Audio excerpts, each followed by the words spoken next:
Day 11.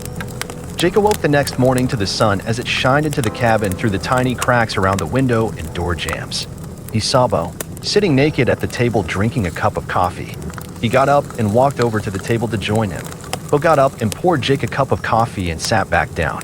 Jake could tell something was amiss by the way Bo acted. He thought, if I tell Bo about my nightmare, it might coax him into telling me what's wrong.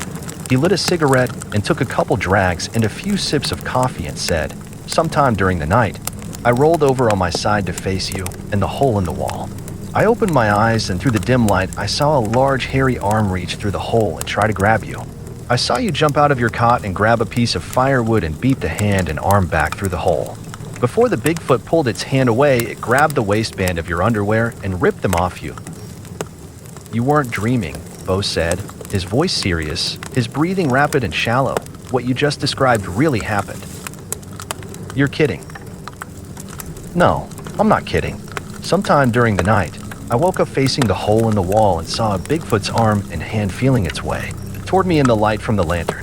I climbed out of the bottom of my cot and got a piece of firewood and beat its arm and hand away. It wouldn't give up and kept trying to grab the piece of firewood. At one point, it grabbed the end of the piece of firewood and jerked it out of my hand. I grabbed the axe and waited for it to stick its hand and arm back through the hole. When it did, it grabbed the waistband of my underwear and tore them completely off me. That's when I chopped its arm off with the axe. It shrieked and ran away from the cabin back into the woods." Bo pointed to a spot on the floor near the front door where he laid the Bigfoot's severed arm on a folded towel. The hand still grasped Bo's torn underwear. "How in the hell did I sleep through all that?" Jake asked. "Why didn't all the commotion wake me up?" "You were snoring pretty loudly," Bo said. "I don't know how you slept through it either. I don't know how you dreamed about it and described every detail up to where I chopped off the Bigfoot's arm. Maybe you were paralyzed with fear. Maybe you witnessed the entire event and fell back to sleep before I chopped its arm off. I don't know what happened. I thought I dreamed the whole thing." "At least there's one less Bigfoot running around out there," Bo said. "I'm sure it went off somewhere to die. There's no way it could have survived. It would have bled to death." "You're right. Score another point for us. So how many creatures have we killed now?" "6, Bo said. "We killed the first one that stood on the other side of the barbed wire fence while you, me, and Steve tried to escape to your car. What about the 2 Steve saw that flanked us on either side of the road? That makes 3. Don't forget the 2 that ran toward us from across the bottom when we approached the bridge. That makes 5. The last Bigfoot we killed is the one whose arm I just chopped off earlier. That makes 6, right? We've actually killed 7 creatures total." Bo thought about it for a few seconds and said, "Yeah, you're right. I forgot about the one you killed inside the retreat with the pitchfork. That does make 7. Jake said, "If we keep killing them at this rate, they'll need to build a Bigfoot cemetery. I doubt there's too many open meadows in the forest around here to serve as single burial sites." Bo smiled. "I'll be ready to pick Steve's trail back up as soon as I wake up a little more." "I'll be ready after another cup of coffee and another cigarette," Jake said and yawned. Bo got up from the table and got dressed. He opened the cabin door. The stench that came from the Bigfoot's arm and its blood was more than overwhelming. Bo picked up the severed arm. "I'm gonna throw it down over the hillside. We should hang it in the trees next to the cabin to warn the creatures. The creatures might stay away from here if they see the arm and realize the same thing will happen to them if they keep harassing us." "That sounds like a good idea," Bo said as he picked up the severed arm and stepped outside. "I'll be back." Jake got up from the table and stood in the doorway and watched as Bo dropped the severed arm on the ground near the door. Bo asked, "Hand me the axe sitting just inside the door." Jake handed the axe to Bo and stepped outside and watched as he walked down the main trail toward the road. Bo came back a few minutes later with a long vine. Jake watched as he tied one end of the vine around the upper end of the Bigfoot's severed arm. He picked the arm up from off the ground while he held on to the other end of the vine. He swung the arm back and forth a few times to make sure it was securely fastened to the vine. Once Bo was convinced the vine would hold the weight of the Bigfoot's heavy arm, he proceeded to tie the other end of the vine onto a branch of a large pine tree. The pine tree sat on the trail just a few feet past the cabin on the way to the spring. Once secured, he let the arm dangle in the tree and made his way back to the cabin. Jake said, "If we kill any more creatures, we'll have to chop one of its limbs off and hang it in the tree with the other one." Eventually, we'll have us a set of Bigfoot wind chimes." Bo smiled. "Seriously," Jake said. "Seeing that arm hang from the tree might keep the creatures at bay." "I hope so," Bo said. "We need to raid the tool shed behind the retreat again to see if we can find some nails to board up the hole in the chinking before another Bigfoot gets the same idea and sticks its hand through it." "We can check it out before we head out to find Steve," Jake said. "If we find any nails, we can sit them outside the shed and pick them up on our way back by." "That sounds like a plan." "I'll be ready in a few minutes," Jake said. "I want to change clothes. They're beginning to smell." "Yeah, mine are too." "The other clean pair of sweatpants and the sweatshirts I found in the retreat will fit you. They're both extra large and will be a little big on you. If you don't want to wear a sweatshirt, pick through Steve's duffel bag to see if you can find another t-shirt." "I'd prefer a t-shirt to the sweatshirt, but I'll wear the sweatpants," Bo said. They stepped back inside the cabin and Bo picked through Steve's duffel bag and settled on a yellow t-shirt. He picked up the clean pair of sweatpants and stripped out of his clothes and changed into the sweatpants and t-shirt. Jake pulled a clean pair of jeans and a green t-shirt from his duffel bag and stripped out of his clothes and changed and went back outside. Bo shouted, "Don't forget your keys," while he got dressed. When Bo finished, he stepped out the door with his axe in hand. Jake went back inside and picked up a fresh pack of cigarettes and a new box of matches and put them in his t-shirt pocket and put his keys in his jeans pocket. He picked up his axe along with both flashlights and stepped back outside and closed and locked the cabin door. He handed Bo one of the flashlights. "I don't plan to return to the cabin until I find Steve," Jake said. "You're being a little too optimistic, aren't you? Don't get your hopes up. The Bigfoot that kidnapped Steve could be several counties away by now, or worse yet, it might have already killed him." "I realize that," Jake said. "I'm just trying to stay positive." Bo and Jake followed the path down the hillside and back toward the end of the bottom.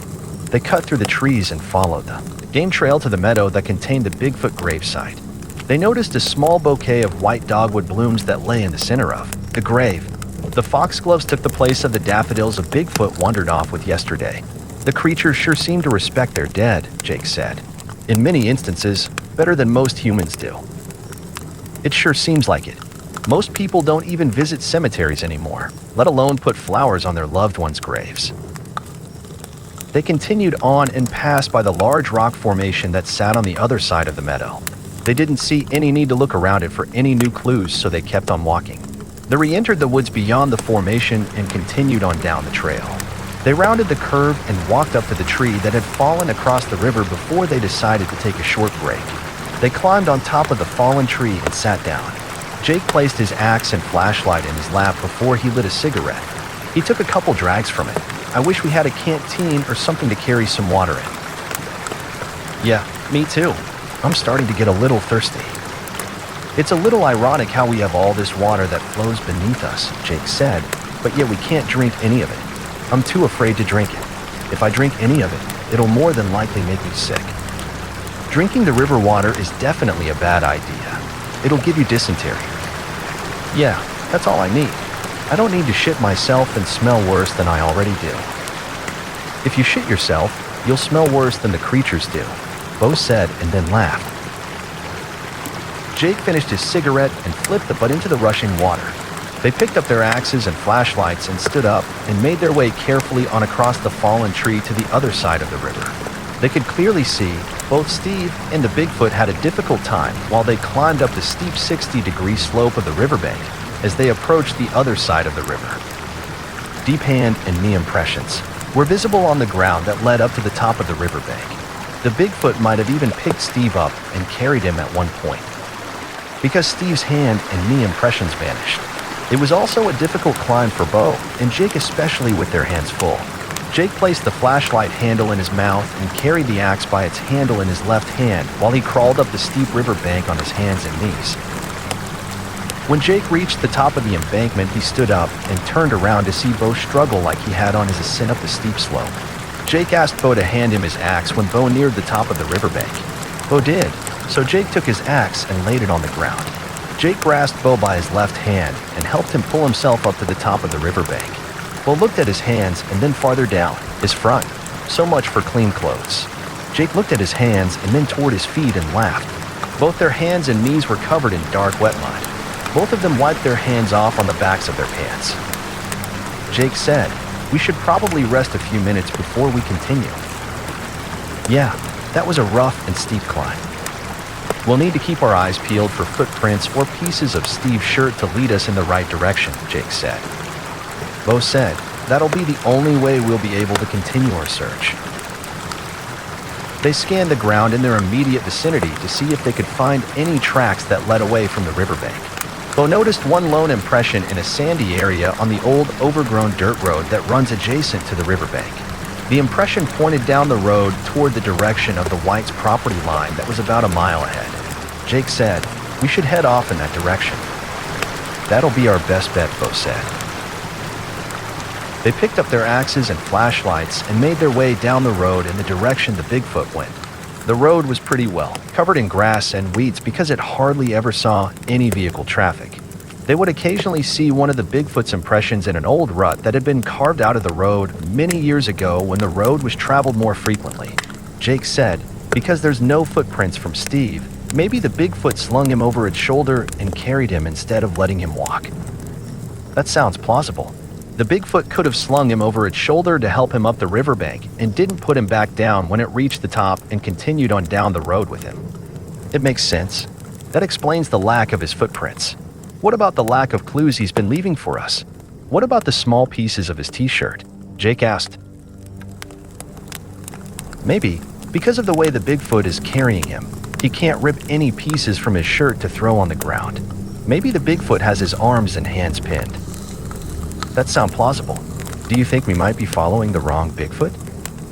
I doubt that given the Bigfoot's track size. They look identical to the tracks we followed down the trail. I hope you're right. They continued to walk down the road for what seemed like 3/4 of a mile before they noticed where the Bigfoot veered away from the road and walked through the open bottomland. The Bigfoot walked in the direction toward the dirt road that skirts the other side of the Whites' property and runs along the base of the mountain. They could plainly see where the Bigfoot walked through the bottom because it left large impressions of flattened grass and weeds every time it stepped. Jake pointed to the ground. It looks like the Bigfoot must have put Steve back down because it now looks like 2 sets of impressions in the grass and weeds. They walked several more yards before they spotted a piece of Steve's t-shirt laying on the ground. This proves we're headed in the right direction. "See there? I told you," Bo said. Before they continued on, Jake asked, "What time do you think it is?" Judging from the sun's position, it's probably around 11:30 or 12 o'clock. The sun's almost directly overhead. That means we still have plenty of daylight to continue our search, Jake said. I want to make sure we're well on the path back to the cabin before nightfall. I agree. I don't want to roam around out here after dark. Jake picked up the small piece of cloth and placed it in his front right jeans pocket before they continued on. Why do you keep picking up pieces of Steve's shirt? Bo asked. If by some chance we don't find Steve, I can give the shirt pieces to his family and girlfriend along with an explanation of what happened to him. This'll prove to them we at least attempted to find him. Bo didn't say anything more. They continued to follow the trail of both Steve's and the Bigfoot's tracks and the little pieces of Steve's shirt that Jake picked up along the way. They walked about another quarter mile before the tracks made a sharp right-hand turn. The tracks led directly to the dirt road that runs along the base of the mountain that now stands before them. The tracks crossed the road and led to another moderately sized game trail that cut through the tree line and continued on up the side of the mountain. They followed the tracks across the road and cut through the trees and followed the tracks up the hillside. When they reached the halfway point, they sat down on an old rotten log to rest and catch their breath. Bo said, "I'm really getting tired." "I'm tired too," Jake said as he wiped sweat away from his forehead using his shirt tails. "I wish I had something to drink." "Me too." They rested for about 5 minutes or so before they continued on. They followed the tracks on up the hillside for another 300 yards before they reached the top of the mountain. When they reached the top, they noticed the tracks abruptly stopped at the edge of an enormous cliff that overlooked a beautiful valley below. They scanned the ridgeline to their left and right to see if the tracks might have continued down the ridge in either direction. They couldn't find any. Bo said, "It looks like the Bigfoot climbed down over the side of the cliff and made its way to the bottom." How could it do that and carry Steve at the same time? Maybe it slung Steve over its shoulder before it made its descent. If that's the case, I really feel sorry for Steve because he would have been holding on while he feared for his life. Steve's deathly afraid of heights. I can only think of one other alternative, and I don't think you'll want to hear it, Bo said as he looked out over the valley below the cliff, with his back toward Jake. What's that? Jake asked, his eyes darting while he held his breath. Bo turned around to face Jake. The Bigfoot could have thrown Steve over the side of the cliff. You're right. I didn't want to hear that.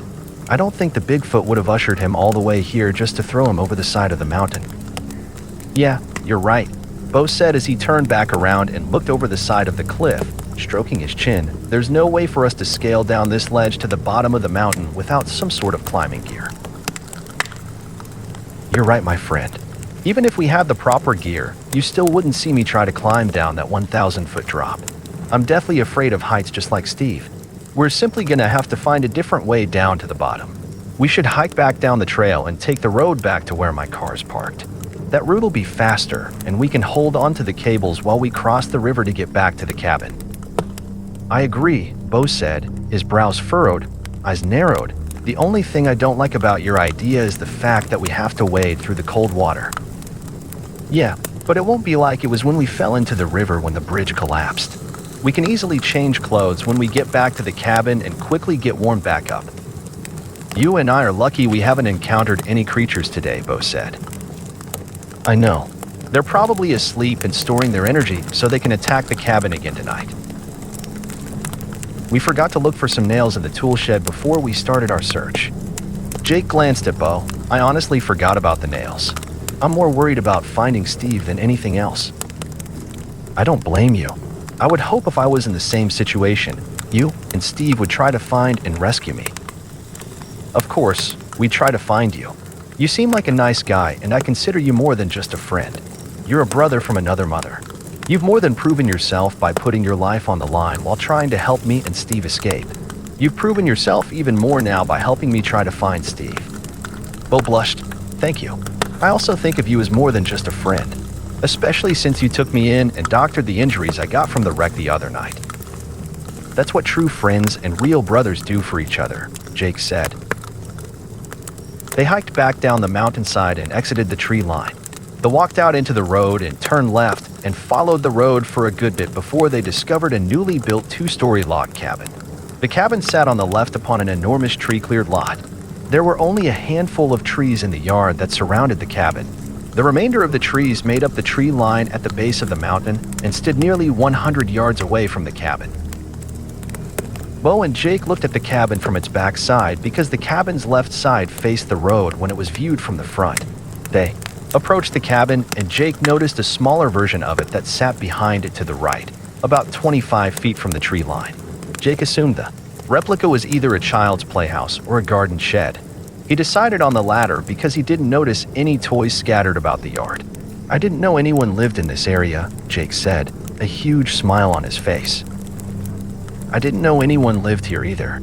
Gene and I only drove down the road alongside the river on the White's property one time. When we reached the river at the end of the road, we turned around and followed it back to where your car's parked. From there, we drove to the ford and crossed the river and headed back home. I've never been down this road before. It's been several years since I've been down it. They passed by the left side of the cabin and walked down the road to the entrance to the driveway. They turned left and walked up the wide gravel-covered path to the cabin. Neither of them noticed a garage or any vehicles parked in the driveway. Jake walked up to the front porch and climbed the steps to knock on the front door. He had to open a screen door and reach through wrought iron bars that were attached to a heavy wooden door before he could knock. He knocked several times, but no one answered. He peeked through a barred entry window to the right of the door. He said, "Someone must live here because the place looks lived in. I can see lights on in the living room and possibly a kitchen through the window. Maybe the people that live here went to town.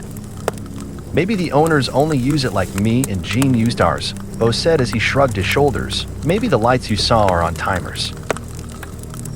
As Jake climbed down the porch steps, Bo said, "I'm sure these people are well aware of the creatures.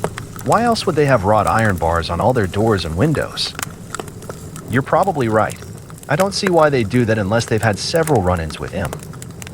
Bo said, because we don't know when they might come back. We shouldn't waste any more time here and head back to the cabin. Maybe. Whoever lives here will pass by us on our way back. That sounds like a plan. If by chance we don't see him, maybe we can come back here tomorrow and explain our story and ask them for help. I agree. The only way we can get out of here is if they're willing to help us. They made their way back down the driveway toward the road. When they reached the end of the driveway, they noticed a large mailbox that sat near the road to their left. When Jake walked back out into the road, he walked past the mailbox and turned to see if there was a house number or name on it. He saw a large number 3 with the last name Youngblood hand painted in large letters underneath it.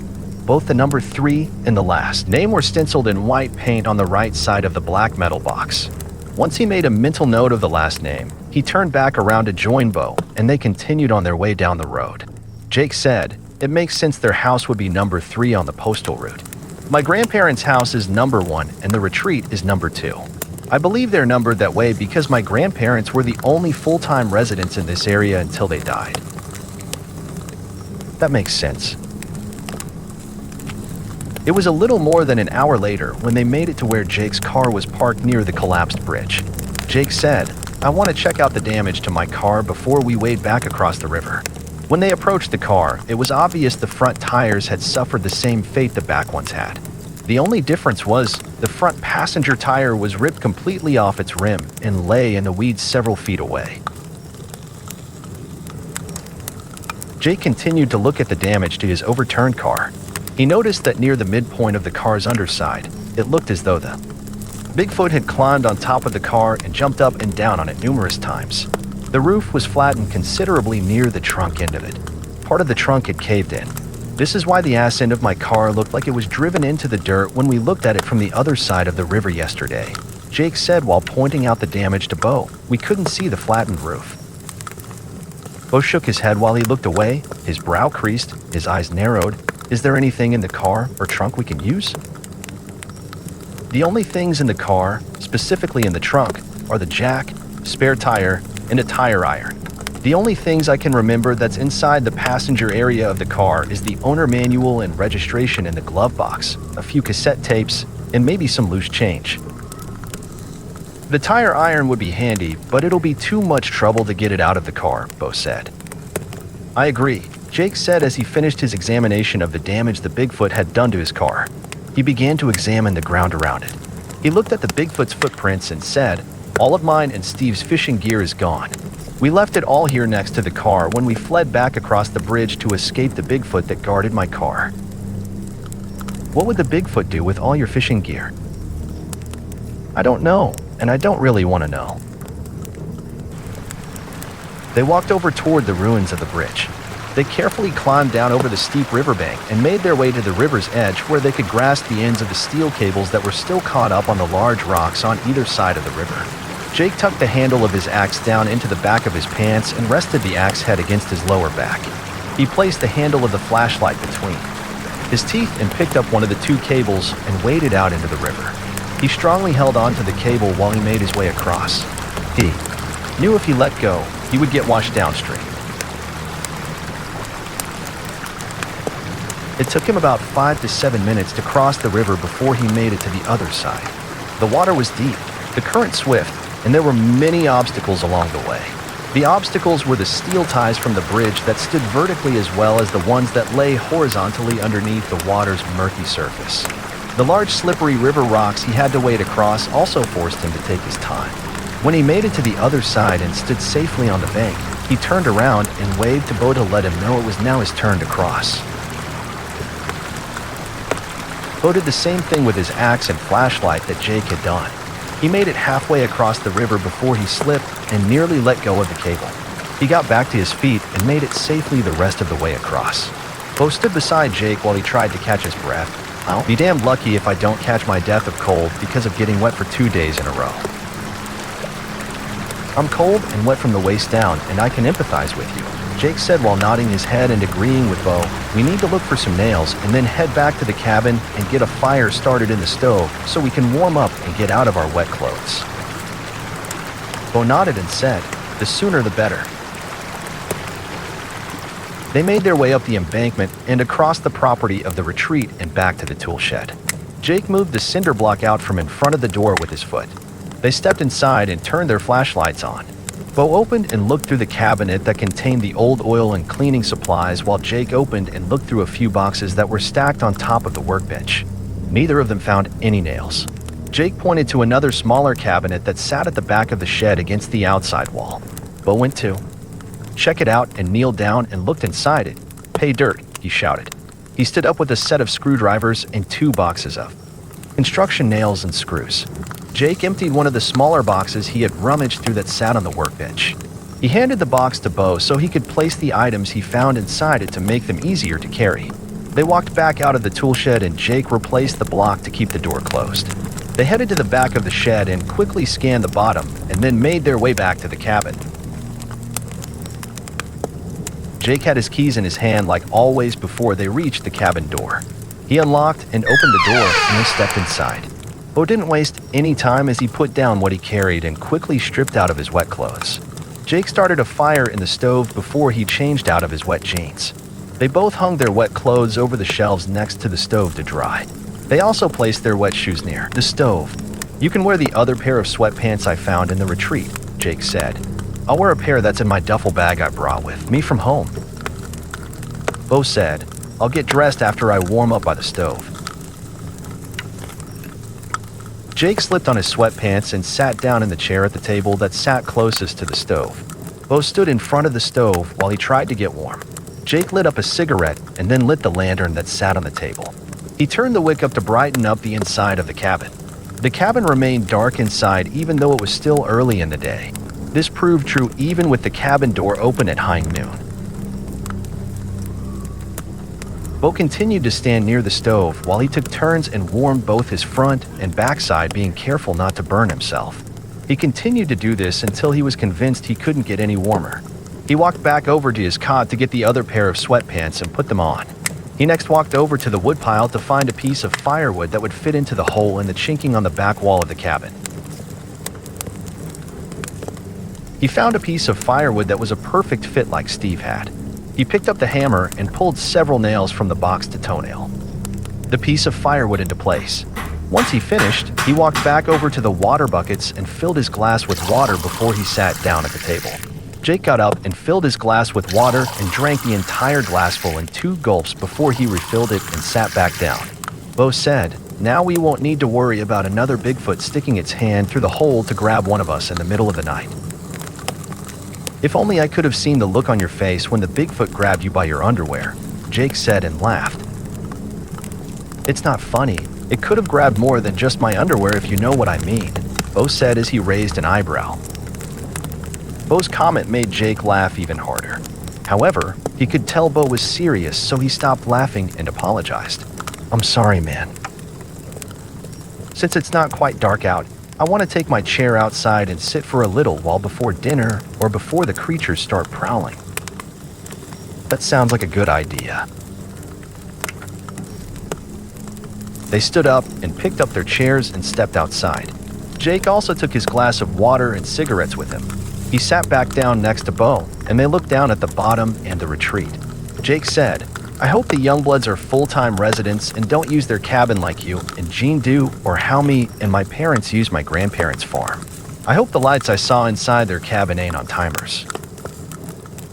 "I doubt their lights are on timers. Why would they have them come on in the daytime? Maybe they forgot to turn them off before they left." "You've got a good point," Jake said. "But what if they programmed the timers backward?" "I doubt that. The new ones are digital and tell you AM from PM. Besides, as we walked back down the road, I noticed several sets of tire tracks that looked pretty recent. I suspect they might have gone into town like we talked about." Jake stood up and started to step back inside the cabin and said, "I sure hope you're right. I'm gonna go in and wash the dishes and the pans. We dirted last night and reheat the leftover beans and rice for dinner this evening. We're gonna have to raid Grandma's cellar for more food and bring several loads of firewood back here before we pay a visit to the Youngbloods tomorrow. We're gonna run out of both very soon if we don't restock it." "Yeah," Bo said. "I noticed our supplies are dwindling." Jake went inside and wet an old dish rag he brought with him from his grandma's kitchen. He used it to wipe off the plates and silverware and wipe out the pans he used to cook the rice and heat the brown beans in last night. He set everything on top of the warming bin at the top of the stove to dry. He put 2 more pieces of firewood into the stove before he stepped back outside to rejoin Bo and lit another cigarette. You better slow down on those things because you're gonna have a tough time when you run out. I've slowed down considerably after Steve got on my case about it earlier this past week. I've got 3 packs of cigarettes left in my duffel bag. When I run out, that'll be the day I stop smoking. I wish you luck. When do you want to eat? Jake asked. After it gets dark and we have to go back inside the cabin for the night. That sounds good to me. They continued to sit outside and talk about the day's events and how each of them didn't know about the Youngbloods. They also talked about how quiet it was since they didn't see or hear anything from the creatures all day. Jake said, "That's odd in a way. There hasn't been a day that's gone by that we haven't at least heard a whistle, howl, whoop, scream, or would not come from somewhere close by." "Maybe the creatures retreated farther back into the woods," Bo said. "Maybe since I killed the one last night, they're off planning their revenge somewhere. Who knows?" "I sure hope not," Jake said and frowned. "I hope they don't retaliate like they did when I killed the one with the pitchfork." "The arm," Bo said as he stood up. "I forgot about the arm." Bo walked around the cabin to the tree where he hung the Bigfoot arm to see if it was still there. When he walked back around the corner, he said, "The arm's still hanging there. Hopefully it'll be a warning sign to the other creatures." "Yeah, I hope so too." They continued to talk and scan the bottom for a couple more hours until it got dark. They were hungry and Jake wanted to get dinner started, so they picked up their chairs and stepped back inside the cabin. "I'm gonna leave the door open," Bo said. "Just stay alert." "Don't worry, I will." Jake pulled one pan down from the warming bin and emptied the leftover beans and rice into it and set it in the middle of the stove to slowly warm. He placed 2 plates on either side of the table along with a fork. He used a big serving spoon to stir the beans and rice several times so they wouldn't stick. Bo sat in his chair at the threshold of the door. Jake said, "Dinner will be ready in a few minutes." Bo got up and moved his chair back to the table and sat back down. "I'd like to leave the cabin door open until we absolutely have to close it for the night." "That's okay by me. But remember, one Bigfoot was able to quietly approach the cabin and stand just outside the window without me or Steve hearing any noise come from it. It's the same Bigfoot that broke through the window when I opened the shutter. It's also the same Bigfoot that knocked the chinking out from between the logs and tried to pull the wall apart." Bo got up and closed and braced the door. "If a Bigfoot that big can walk right up beside the cabin without being detected, I'm not going to take any chances." Jake put 2 big serving spoons full of beans and rice on both of their plates. He also refilled their water glasses and then sat down to eat. "Do you think the Youngbloods have a telephone?" Bo said, "I only noticed one electric line on the poles that ran down the side of the road to their cabin. I also saw a transformer on the pole near the end of their driveway that has a single electric line that runs from the transformer to the side of their cabin. I didn't notice a phone line." "How can you tell the difference between a phone and electric line?" Bo said, "One line serves to carry electricity from a single substation into the area where people live. This line can typically run for distances up to 25 miles.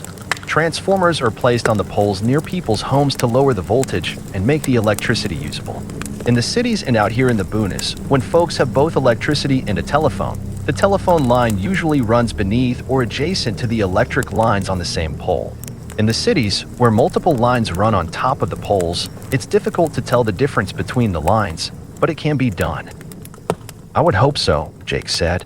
"Hopefully, the people who work for the telephone companies are trained to know the difference so they won't get electrocuted. I'll show you the difference on the poles that lead to your grandparents' house tomorrow in the daylight." They finished their dinner. There was nothing left, so Jake re-wet the dish rag and cleaned the dishes and empty mason jar. When he was done, he placed them back on top of the warming bin to dry. Would you like another glass of water? Jake asked. Yeah. Since Jake already stood near the water, he pulled a bucket out from beside the stove and refilled both their glasses. He put the bucket back and sat back down at the table and talked with Bo. After we gather more food and firewood and drop it off back here, we should cross the river while we hold onto the cables like we did earlier when we go visit the Youngbloods tomorrow. What about getting wet and cold again? Bo asked. We can take a towel and change of clothes with us to change into when we make it across the river. We can leave our wet clothes on my upturned car to dry. Taking the road's a lot faster than having to cut through the woods and cross the river on the fallen tree, and then have to cut through the White's old property. You saw how fast we made it back here when we walked down the road earlier.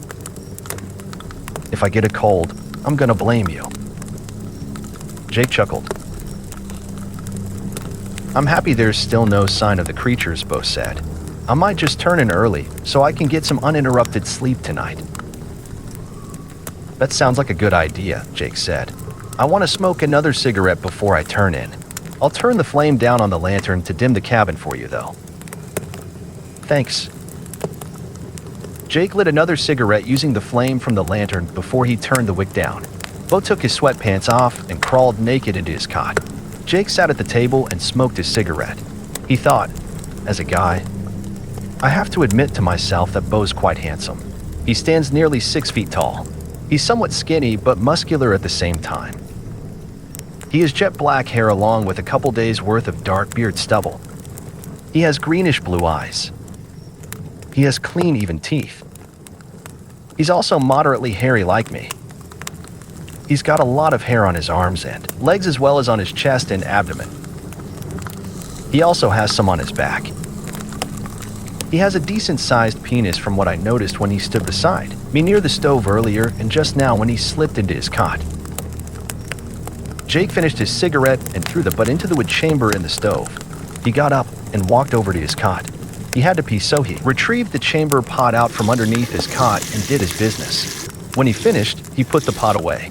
He decided it would be a nice break not to sleep in his clothes, so he stripped down like Bo and climbed into his cot and covered himself up to go to sleep.